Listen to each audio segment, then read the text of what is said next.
ज्ञान दर्शन में आपका स्वागत है। कल हमने मेवाड़ के इतिहास में बापा रावल, चैत्र सिंह और अल्हट, रतन सिंह के बारे में पढ़ लिया था। आज हम उसके आगे पढ़ेंगे, लेकिन उससे पहले हम पहले का रिवीजन कर लेते हैं कि कल हमने क्या क्या पढ़ा था। कभी भी आप भी ध्यान रखें कि कभी भी नेक्स्ट कुछ पढ़ना हो तो उससे पहले का रिवीजन ज़रूर करें। इसे अपने लाइफ का एक पार्ट बना लीजिए स्टूडेंट को। तो कल हमने मेवाड़ के प्राचीन नाम पढ़ लिए थे, मेवाड़ में गोहिल वंश पढ़ लिए थे, और बापा रावल का जो अन्य नाम था वो काल भोज था। और ये गोहिल जो थे सूर्यवंशी हिंदू थे, और बापा रावल हरित ऋषि के शिष्य थे, जिसके आदेश पर इन्होंने चित्तौड़ के मान मौर्य को हराकर उस पर अधिकार कर लिया। और इन्होंने अपनी राजधानी नागदा उदयपुर को बनाई, और जहाँ पर एक लिंग का मंदिर का निर्माण करवाया, जिसे अपना राजा मानते थे और खुद को उनका दीवान मानते थे। और उसके बाद अफ़गानिस्तान में सलीम को हराकर अपने भांजे को वहाँ का शासक बनाया। और रास्ते में रावलपिंडी का नाम मैंने बताया था कल कि वो बापा रावल के नाम पर पड़ा, और उन्होंने 115 ग्रेन के सोने के सिक्के चलाए। ये हमने बापा रावल के बारे में कल पढ़ा था। अल्हट के बारे में मैंने आपको कल बताया कि इन्होंने विष्णु भगवान का वरा मंदिर का निर्माण करवाया और नौकरशाही की स्थापना करवाई। जैत्र सिंह के बारे में हमने पढ़ा था कि उन्होंने भूताला का युद्ध लड़ा था उदयपुर में 1227 में, जो जैत्र सिंह और इल्तुतमिश के मध्य लड़ा गया था। और जैत्र सिंह के शासनकाल को मेवाड़ का स्वर्णकाल कहा जाता है। रत्न सिंह के बारे में अलाउद्दीन खिलजी ने आक्रमण किया और 1303 में चित्तौड़ का, जिसे पहला साका कहा जाता है, 1303 में हुआ, और जिसके कारण अपने पढ़ाया था साम्राज्यवादी नीति का विस्तार, व्यापारिक चित्तौड़ का व्यापारिक महत्व, रानी पद्मिनी की सुंदरता, ये कारण थे। और राघव चेतन ने इसके बारे में, राघव चेतन ने जाकर अलाउद्दीन खिलजी को बताया था पद्मिनी की सुंदरता के बारे में। और अपन ने रतन सिंह के बारे में पद्मावती लिखी थी मलिक मोहम्मद जायसी के द्वारा 1540 में। और मोनोट नेंसी और जेम्स टोड ने इस कहानी को स्वीकार किया था, लेकिन वो कौन था जिसने स्वीकार नहीं किया था? सूर्यमल मिशन ने इसे पद्मावत को स्वीकार नहीं किया था। और इसके जो सेनापति थे वो कौन थे? गौरा और बादल रतन सिंह के, इन्होंने केसरिया किया था। और खिजर खां को चित्तौड़ का शासक बनाया, जिसका नाम बदलकर खिजराबाद कर दिया। हमने अब अगला नेक्स्ट करेंगे हम अमीर। क्या करेंगे? अमीर। 1326 से इसका कार्यकाल 64 तक रहा, काफ़ी लंबा कार्यकाल रहा है। तो हमने ऊपर पढ़ा था कि बापा रावल पढ़ा था, उनके बेटे थे करण सिंह। कौन थे? करण सिंह। उनके दो बेटे थे, एक छेम सिंह और एक राहप। छेम सिंह बड़ा बेटा था तो उनको चित्तौड़ दे दिया था, और छोटे बेटे को राहप, मतलब सामंत आमंत जैसे आसपास के क्षेत्र में कि तुम वहाँ जाओ, वहाँ का शासन संभालो। तो राहप जो कहाँ पर पड़ता है? राजसमंद में। तो राजसमंद में राहप को सिसोदा का सामंत बना लिया, जिससे थोड़े बहुत ये नाराज थे, और वहाँ पर इन्होंने शासन को संभाला। फिर उसके बाद सिसोदा राजसमंद बनाया।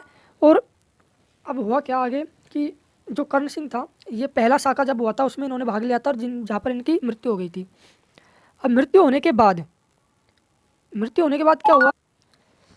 मृत्यु होने के बाद जो मालदेव सोनगरा था, उनके पुत्र बनवीर को हराकर अमीर ने चित्तौड़ पर अधिकार कर लिया। क्या कर लिया? अधिकार। और उसके बाद सोनगरा मोहम्मद बिन तुगलक के पास जाता है, उनसे मदद मांगता है। फिर मोहम्मद बिन तुगलक अमीर चित्तौड़ पर आक्रमण करते हैं, और जिस युद्ध को सिंगोली का युद्ध कहा जाता है, जो बांसवाड़ा में लड़ा गया था। कर्नल जेम्स टोड ने अमीर को प्रबल हिंदू कहा था। कुंभलगढ़ प्रशस्ति में इसे विषम घाटी पंचानन कहा गया। और रसिक प्रिया, जो महाराणा कुंभा, जो आगे पढ़ेंगे, जो उनके दादा मतलब इनके पोते होते थे, उन्होंने रसिक प्रिया में इन्हें वीर राजा की उपाधि दी। और यही से ही अमीर ने राणा की उपाधि का प्रयोग किया। इससे पहले अपन पढ़ते आ रहे थे रावल, रतन सिंह, बापा रावल, तो वो सब रावल उपाधि चलती आ रही थी, और यहाँ से इन्होंने अमीर ने राणा की उपाधि प्रयोग। अब इससे आगे जितने भी राजा आएंगे सब अपने आगे राणा लगाएंगे, जैसे इसके आगे राणा कुंभा, राणा लाखा, तो ऐसे लगेगा। और अमीर ने चित्तौड़ में बरवाड़ी माता का मंदिर बनवाया, जिसे अन्नपूर्णा माता कहते हैं, और ये गोहिल वंश की इष्ट देवी कहलाई आने वाले समय। और गोहिल वंश की कुल देवी कौन थी? बाण माता। कौन थी? तो हमने अमीर के बारे में अब तक क्या क्या पढ़ लिया कि ये सिसोदा राजसमंद के सामंत थे, और इन्होंने राणा उपाधि का प्रयोग किया। और रावल रतन सिंह अंतिम रावल शाखा का शासक था। इन्होंने 1326 में सोनगरा को हराकर चित्तौड़ पर अमीर ने अधिकार कर लिया, और मोहम्मद बिन तुगलक से सिंगोली का युद्ध लड़ा, और इनको क्या क्या उपाधि दी गई। और इन्होंने मंदिर बनवाया बरवड़ी अन्नपूर्णा का अमीर ने, और जो गोहिल वंश की इष्ट देवी कहलाई। तो हमने ये सब पढ़ लिया।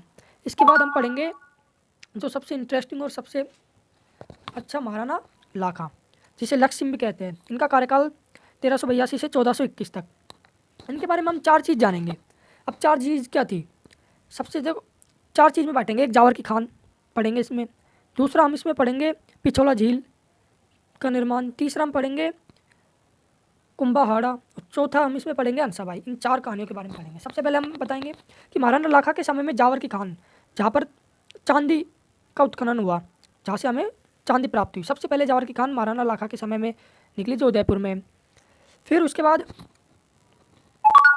बाद पिछोला झील। पिछोला झील का निर्माण एक बंजारे ने करवाया। बंजारे क्या होता है? बंजारे होता है घुमक्कड़ व्यापारी। पहले व्यापारी थे, इधर से उधर घूमते थे, इस राज्य से उस राज्य, जहाँ उन्हें व्यापार अच्छा मिलता था तो बंजारे उन्हें बोलते थे। तो उनके पास पैसा होता था, जैसे आज अंबानी है तो वो दान पुण्य करवाते रहते हैं, कभी क्या कभी कैसे। वो बंजारों ने झील का निर्माण करवाया लोगों के लिए कि कोई प्यासा ना मरे। तो इसी पिछोला झील के पास नटनी का चबूतरा है। उस नटनी के चबूतरे की कहानी कुछ इस प्रकार है कि एक नट और नटनी राणा लाखा के दरबार में जाते हैं। राणा लाखा के दरबार में जाके नट कहता है कि मेरी नटनी आपकी पिछोला झील को पूरी पार कर सकती है। पार कैसे? पहले नट नटनी, आज भी आपने देखा होगा कि एक रस्सी पे चलकर, हवा में रस्सी के ऊपर चलकर इधर से दूसरी जगह जाते हैं, तो वो खेल दिखाते हैं। तो वही खेल नट राणा कुंभा मतलब लाखा के दरबार में जाता है और ये प्रस्ताव रखता है कि पूरी पिछोला झील को पार। अब महाराणा लाखा कहते हैं कि पागल हो गए, इतनी बड़ी झील को और तुम्हारी नटनी पार कर लेगी? तो उन्हें विश्वास नहीं होता। तो वो फिर कहते हैं कि आने वाले इतने समय में यह आयोजन किया जाता है कि इनकी नटनी इस झील को पार करेगी। अब नट कहता है कि वो तो पार करेगी, लेकिन आप मुझे क्या दोगे यदि उसने पार कर दी तो लाखा ने कहा जोश जोश में मैं तुम्हें आधा राज्य दे दूंगा। अब आयोजन किया जाता है इस प्रतियोगिता का। तो इसमें अब नटनी शुरू करती है रस्सी पे चलना, तो लगभग आधे से ज़्यादा पार कर जाती है उस झील को। तो राजा चिंता में और वहाँ की जनता खुश होती है, और लगाओ और लगाओ। तो राजा उसके आसपास के जो सामंत थे, मंत्री थे, उनसे कहता है कि यदि आधा राज्य इनके पास चले गया तो तुम में से आधे भी उनके पास जाओगे, उसकी सेवा करनी पड़ेगी उस नट की।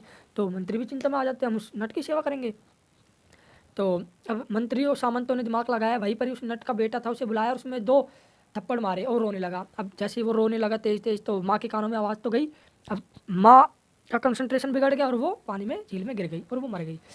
नट आया, राजा जी आपके इस मजाक से मेरी तो ज़िंदगी बर्बाद हो गई, मेरी पत्नी लुगाई मर गई। तो राणा लाखा ने कहा कि कोई बात नहीं, उन्हें खर्चा दिया और वही झील के पास नटनी का चबूतरा बनवाया।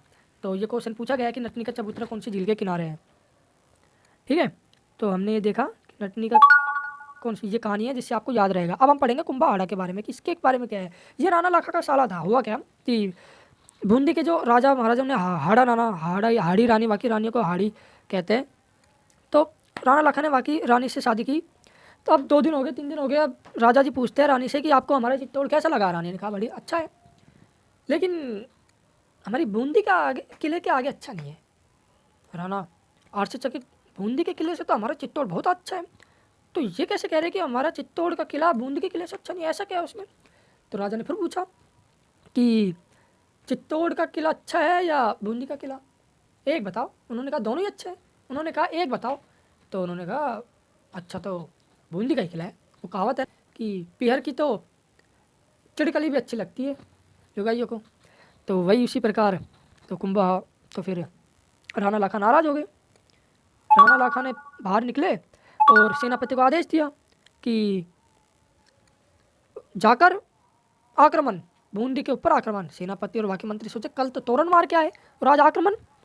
तो तभी रानी आती है और उन्हें मनाती है, 2-4 डायलॉग मारती है कि मैं क्या तुमसे मजाक भी नहीं कर सकती, पत्नी हूँ ये वो। लेकिन राणा लाखा ने कसम खा ली कि जब तक मैं बूंदी के किले को नहीं गिरा दूंगा तब तक मैं अन्न का दाना नहीं खाऊंगा। अब वो कसम खा ली। बाद में उन्हें मनाया, जैसे तैसे मनाया।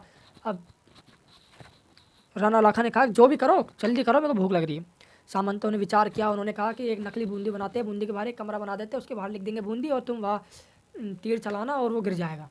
ऐसा बना देंगे तो गिर जाएगा, टूट जाएगा, तो तुम्हारी कसम भी पूरी हो जाएगी। तो तो वहाँ कमरा बनाया गया और राणा लाखा जी जाते हैं और तीर जैसे चलाते हैं तो सामने से एक तीर आके उनके पास गिरता है। तो सेनापति जाता है, उसे पकड़ के लाता है। सेनापति कहते हैं कि ये तो आपका साला है कुंभाड़ा, बच्चा है ये तो। वो कौन था? राणा लाखा का साला, जो बच्चा था। तो बोला भाई तू क्यों तीर चला रहा है सामने से? तो कुंभाड़ा कहते हैं मैंने सुना है कि तुम हमारी बूंदी के किले को गिराओगे, और उस पर तीर चलाने का मतलब है कि हमारी बदनामी बूंदी की। तो वो भी सर फिरा था, बालक था लेकिन बहुत बहादुर था। तो उसे जैसे तैसे राणा लाखा ने समझाया कि ये तो कमरा है, कमरे को ये, लेकिन वो नहीं माना। नहीं, मुझसे युद्ध करना पड़ेगा, यदि मुझे मार दोगे तो तुम ये गिरा देना, वरना। तो उसे वो नहीं माना। तो राणा लाखा ने कुंभाड़ा को मार दिया। अब मार दिया तो जब जाकर वो किला गिराया, और जब जाके उन्होंने खाना आना जो भी किया। आप सोचो, बूंदी के एक नकली क्वेश्चन पूछा जाता है, नकली बूंदी के किले को बचाने के लिए किसने अपने प्राण त्याग दिया? कुंभाड़ा ने। ये पूछा गया है क्वेश्चन, नकली बूंदी के किले को। तो अब अपन आगे पढ़ेंगे इसके बाद हंसाबाई के बारे में। सोचो, एक नकली बूंदी के किले के लिए इतनी वो करनी पड़ी, तो बूंदी के किले को जीतने के लिए कितने सिर काटने पड़ते। तो पहले भी अब हम हंसाबाई के बारे में जानेंगे। देखो, मेवाड़ में गोहिल वंश था और मारवाड़ में राठौड़ वंश चल रहा था उस वक्त। तो मेवाड़ में गोहिल वंश में था राणा लाखा, और वहाँ पर मारवाड़ में राठौड़ वंश का राजा था चुंडा। राणा लाखा का बेटा था चुंडा, और ये याद रखना, ये चुंडा और ये चुंडा अलग है। ये राव चुंडा है, मारवाड़ में राव चुंडा चलता था, और ये राणा लाखा का बेटा था। अब चुंडा की एक बेटी हंसाबाई और एक बेटा रनमल था। अब हंसाबाई का विवाह करना था। उन्होंने सोचा मेवाड़ में करते हैं, राणा लाखा का बेटा चुंडा बहुत बहादुर है, उनके साथ विवाह करने का प्रस्ताव भेजा पंडितों के हाथ, जिससे मारवाड़ और मेवाड़ की दोस्ती बनी रहेगी, जिससे कोई मुगल शासक आक्रमण नहीं कर पाएगा। तो तभी प्रस्ताव लेकर जाते हैं। तो जैसे दरबार में पहुँचते हैं तो पंडित जी कहते हैं लाखा से कि राजा जी हम नारियल लाए। लाखा जी खुश हो जाते हैं। अच्छा, हंसाबाई के विवाह के लिए हंसाबाई का विवाह करना है हमारी, तो नारियल लाए। तो नारियल लाए, लाखा सोचे मेरे विवाह के लिए नारियल। तो वहाँ जैसे ही उन्होंने यूँ कहा तो वहाँ की मंत्री वो हंसने लग गए कि बुढ़ापे में विवाह करने की सोच रहे राणा लाखा। तो भाई उनके बगल में उनका बेटा चुंडा बैठा। तो फिर पंडित ने कहा नहीं नहीं, आपके लिए नहीं, आपके बेटे चुंडा के लिए है ये विवाह प्रस्ताव। तो अब जब चुंडा को बहुत बुरा लगा कि अपमान, या सभा में सारे सभागण हंसने लग गए, अब तो विवाह तो मेरे पिताजी से ही होगा, और मेरे लिए तो हंसाबाई मेरी माता के समान हो गई। पंडित सोचे कैसा बावला है, लेकिन अब जो है वो नहीं माना। तो अब रिश्ता लेकर आए तो वापस भी पंडित नहीं जा सकते थे, शादी तो करनी थी, वरना वापस गए तो मारवाड़ के रनमल उन्हें जान से मार देता। तो उन्होंने विचार किया कि ठीक है, हम राणा लाखा से विवाह कर देंगे, लेकिन हंसाबाई का विवाह हो जाएगा राणा लाखा से तो अगला राजा कौन बनेगा? तो चुंडा ने कहा मैं हूँ, मैं ही बनूंगा, मैं ही बड़ा हूँ। लेकिन यही उन्होंने शर्त रखी कि शर्त क्या रखी कि अगला राजा हंसाबाई का बेटा बनेगा, चुंडा नहीं बनेगा। तो कहते हैं कि राणा लाखा के बेटे चुंडा ने प्रतिज्ञा की कि वह मेवाड़ का अगला राजा नहीं बनेगा, और बल्कि हंसाबाई का बेटा मेवाड़ का अगला राजा होगा। ये प्रतिज्ञा ली थी राव चुंडा ने, इसलिए इन्हें मेवाड़ का भीष्म कहा जाता है। और लेकिन इसमें कुछ शर्त रखी थी कि शर्त कुछ इस प्रकार थी कि पहली शर्त ये थी, चुंडा के त्याग के कारण उन्हें कई विशेषाधिकार दिए गए। जैसे मेवाड़ के प्रथम 16 श्रेणी ठिकानों में से 4 चुंडा को दिए गए। जो सबसे बड़े बड़े जो ठिकाने थे वो चुंडा को दिए गए। इनमें सलुम्बर जो सबसे महत्वपूर्ण माना जाता है, जो उदयपुर में है सबसे बड़ा ठिकाना सलुम्बर का जो सामंत होगा, जैसे अब चुंडा उसे सलुम्बर का सामंत माना गया, वो मेवाड़ के राजा का राज तिलक करेगा। तो भला हंसाबाई के बेटे का राज तिलक कौन करेगा? सलुम्बर का सामंत कौन? चुंडा। और सलुम्बर का सामंत मेवाड़ की सेना का सेनापति होगा। मेवाड़ के सभी राजपत्रों पर राणा के साथ सलुम्बर के सामंत के भी हस्ताक्षर होंगे, और राणा की अनुपस्थिति में और क्या है, राणा की अनुपस्थिति में सलुम्बर का सामंत राजधानी को संभालेगा। तो अब ये शर्तें रखी थी। और इसमें भी हरावल और चंद्रावल ये क्वेश्चन पूछे गए। हरावल क्या होता है? सेना का अगला भाग। जैसे अगला भाग, ये जो सामंत थे, सेनापति थे, इन्हें हरावल बोलते थे। ये सेना के राजा के आगे चलते थे, और पीछे चंद्रावल जो सेना का पिछला भाग। इसे याद कर लेना, ये पूछा गया है। अब अपन ने क्या पढ़ा? महाराणा लाखा, जिसमें हमने हंसाबाई के बारे में पढ़ लिया। और मेवाड़ का भीष्म क्यों कहा जाता? क्योंकि भीष्म ने भी यही प्रतिज्ञा की थी कि मैं शादी नहीं करूंगा, और अगला राज्य की सेवा करूँगा, राजा नहीं बनूंगा। लेकिन चुंडा ने ऐसी कोई प्रतिज्ञा नहीं की थी कि मैं शादी नहीं करूँगा। शादी तो उसने खूब की थी, लेकिन बस अगला राजा नहीं बनने की उसने शपथ किया था, इसलिए उसे मेवाड़ का भीष्म भी कहा जाता है। तो हमने राणा लाखा के बारे में पढ़ लिया, उनके बेटे के बारे में पढ़ लिया, और हमने पिछोला झील, नटनी का चबूतरा, हंसाबाई, कुंभाड़ा, इन सब के बारे में देख लिया कि क्या क्या था मेवाड़ का भीष्म। अब इसमें से क्या क्या क्वेश्चन बन सकते हैं वो हम जानेंगे कि जावर की खान कहाँ पर है, और ये किस शासक के समय प्राप्त हुई, और पिछोला झील का निर्माण किसने करवाया, नटनी का चबूतरा कहाँ पर है, नकली बूंदी की रक्षा करते हुए कौन मारा गया, और हंसाबाई की शादी किससे हुई, और मेवाड़ का भीष्म किसे कहा जाता है। और आरएस में क्वेश्चन पूछा जा सकता है कि चुंडा के त्याग के कारण उसे कौन कौन से विशेषाधिकार दिए गए, या फिर सत्य कथनों में ये पूछा जा सकता है। सलुम्बर, तो शर्तें याद रखना। और ये क्वेश्चन पूछा जा सकता है कि हरावल और चंद्रावल क्या है, ऑप्शन दिया जा सकते हैं। तो काफ़ी इंपॉर्टेंट इनमें से क्वेश्चन पूछे गए हैं पहले भी और आगे भी पूछे जा सकते हैं। तो अब हम आगे पढ़ेंगे कि जो शर्त हुई थी वो पूरी भी हुई राणा लाखा। अब हम पढ़ेंगे महाराणा मोकल 1421 से 33 तक। राणा लाखा का बेटा था महाराणा मोकल, और इनकी माता हंसाबाई। अब देखो ये हंसाबाई आ गई, हंसाबाई का बेटा ही अगला महाराणा बना था। और इसका संरक्षक कौन था, चुंडा। ये देखो संरक्षक जो सेनापति बना था। तो जो पहले शर्ती हुई थी वो यहाँ पूरा हुई थी। अब चुंडा तो बना दिया, लेकिन वहाँ पर जो चुंडा का ही पूरा वो उनकी जो वहाँ के सामंत थे, वहाँ की जनता थी, वो चुंडा को ही अपना राजा मानती थी, लेकिन वहाँ का राणा लाखा था। तो हंसाबाई के मन में कहीं ना कहीं अविश्वास चुंडा को लेकर नज़र आ रहा था। तो हंसाबाई को विश्वास नहीं था चुंडा के ऊपर कि सौतेला था वो, पहली बात। तो क्या पता वो राणा लाखा को मरवा दे। तो हंसाबाई माता थी, उनके मन में कहीं ना कहीं शक था चुंडा को लेकर। तो उस शक की वजह से चुंडा मेवाड़ छोड़कर चले गया, और वो मालवा जो कि मध्य प्रदेश में है, मालवा के सुल्तान होशंग शाह के पास चले गया।